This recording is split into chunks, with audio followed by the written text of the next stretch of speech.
सभी किसान भाइयों को मेरा नमस्कार। मैं डॉक्टर RS पाना, वरिष्ठ वैज्ञानिक, भारतीय कृषि अनुसंधान संस्थान, नई दिल्ली। तो सर, मैं जैसे कि हमने किस्मों के बारे में बात करी, आपने बताया कि ये वाली किस्में जिन्हें की फायदा किसानों को ये किस्में पहुंचा सकती है। तो अब हम बात करेंगे कि बुआई की कौन कौन सी तकनीकें हैं और हम बीज उपचार किस प्रकार से कर सकते हैं और बीज उपचार के फायदे क्या क्या होते हैं। जी, बुआई की तकनीक में आमतौर पे देखा जाता है, विशेषकर जब चारे के लिए बाजरा लेते हैं तो छिटकवा विधि से बुआई कर देते हैं, और कई बार दाने के लिए भी लोग छिटकवा विधि से बुआई करते हैं। तो ऐसा नहीं करना है। बाजरे की बुआई की हमेशा कतारों में करनी चाहिए, और कतार से कतार की दूरी हम बहुत बार किसानों को बोलते हैं कि बहुत पास में नहीं लगाना होता है। बाजरे में कल्ले निकलते हैं और वो कल्ले अच्छा फैलाव ले लेते हैं। तो आपको 45 से 50 सेंटीमीटर कतार से कतार की दूरी रख के बुआई करनी है, और ज्यादा गहराई नहीं रखनी है। बीज की गहराई आप 2 सेंटीमीटर 2.5 सेंटीमीटर से ज्यादा बीज की गहराई मत रखो।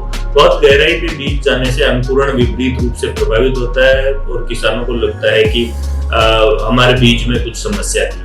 तो ज्यादा गहराई पे नहीं बुआई करें। यदि घर का बीज ले रहे हैं तो क्योंकि ये उपचारित नहीं होता और कई सारे कीट और रोगों का प्रकोप भी होता है, तो उस अवस्था में ध्यान रखें कि आप बीज को उपचारित करें। और बीज को उपचारित करने का तरीका है, पहले कवकनाशी से उपचारित करें, उसके बाद कीटनाशी से, और उसके अंत में जो तीसरा बीज उपचार है वो होता है जीवाणु खादों से बीजों को उपचारित करें। कवकनाशी में कोई सा भी आप थायरम या बाविस्टीन कवकनाशी ले सकते हैं, जो 2 ग्राम प्रति किलो बीज की दर से उपयोग करते हैं। चूंकि बाजरे में दाने के लिए जो बाजरा लेते हैं वो 4 किलो बीज प्रति हेक्टेयर की दर से लेते हैं, तो 8 ग्राम दवा या 3 ग्राम तक लेते हैं, तो 12 ग्राम दवा से अधिक बीज उपचार के लिए नहीं है। इसके अलावा कुछ क्षेत्रों में कीटों का बड़ा प्रकोप होता है। शुरुआती अवस्था में ही कई सारे कीट लगते हैं जो पौधे को उगते ही काटना शुरू कर देते हैं। तो वहां पे कीटनाशी के द्वारा भी ऐसे क्षेत्रों में आपको बीज उपचार अवश्य करना चाहिए, जिसमें कि आप दीमक के प्रकोप वाले जो कि बारानी फसल है, तो क्लोरोपाइरीफॉस एक सबसे अच्छी दवा है। तो वो आप क्लोरोपाइरीफॉस से भी बीज को उपचारित करके बुआई कर सकते हैं। जीवाणु खादों में विशेषकर आजकल कई तरह के तरल जीवाणु खाद आते हैं। पहले की जो कोयला आधारित जीवाणु खाद थी, उसकी बजाय ये ज्यादा अच्छे हैं, ज्यादा किसान इनको पसंद करते हैं। इनकी जो जीवाणु की जो कोशिकाएं होती है, सेल्स जिनको हम बोलते हैं, वो अधिक होती है, ज्यादा समय तक रह पाती है। तो उसमें एजोटोबैक्टर या एजोस्पिरिलम नाइट्रोजन के लिए लेते हैं, और बाजरे के लिए एजोस्पिरिलम ज्यादा उपयुक्त पाया गया है। इसके अलावा फास्फोरस सोल्यूबलाइजिंग जो बायो फर्टिलाइजर है, यानी कि आपने पूर्व फसलों में DAP या सिंगल सुपर फास्फेट से फास्फोरस डी होगी, तो उसके फास्फोरस अघुलनशील अवस्था में पड़ी रहती है, तो ये जीवाणु खाद के उपयोग से वो घुलनशील बन जाती है। इसके अलावा सूक्ष्म पोषक तत्वों के लिए भी आजकल जीवाणु खाद्य हैं, तो उनसे भी आप बीजों को उपचारित करके बुआई करते हैं, तो लगभग आपका 25% तक जो उर्वरक हैं उनकी मात्रा में आप बचत कर सकते हैं।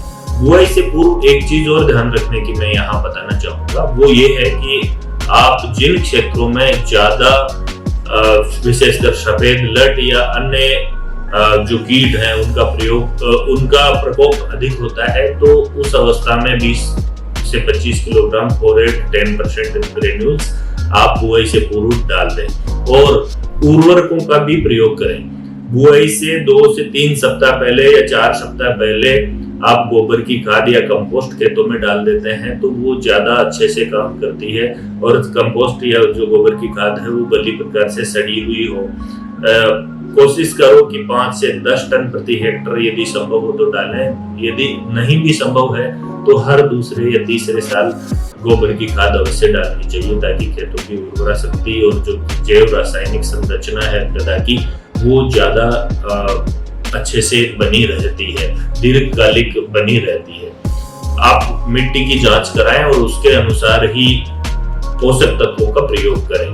फिर भी अगर मिट्टी की जांच नहीं करा रखी है तो आप लगभग 60 किलोग्राम नाइट्रोजन आपकी जो देसी किस्में हैं उनमें, और जो हाइब्रिड्स हैं उसमें 80 से 90 किलोग्राम नाइट्रोजन तक भी आजकल रेस्पॉन्स देने लगी है, क्योंकि उर्वरा शक्ति लगातार कम होती जा रही है। तो उतनी मात्रा में नाइट्रोजन का आप उपयोग करें और उसकी 1/3 मात्रा बुआई से पहले डाल दें। इसके अलावा 40 किलोग्राम फास्फोरस और उतनी ही मात्रा में पोटास आप सिंगल सुपर फास्फेट और म्यूरेट ऑफ पोटास से क्रमशः दें। और जिंक की कमी वाले जो क्षेत्र हैं वहां पे जिंक सल्फेट 25 किलोग्राम प्रति हेक्टेयर की दर से यदि बुआई से पूर्व डाल देते हैं तो सभी पोषक तत्वों की पूर्ति अच्छे से होती है, पौधा हष्ट पुष्ट होता है, कीटों और रोगों का प्रकोप भी कम होता है अगर सही पोषण मिलता है तो, और आपका उत्पादन अच्छा मिलता है।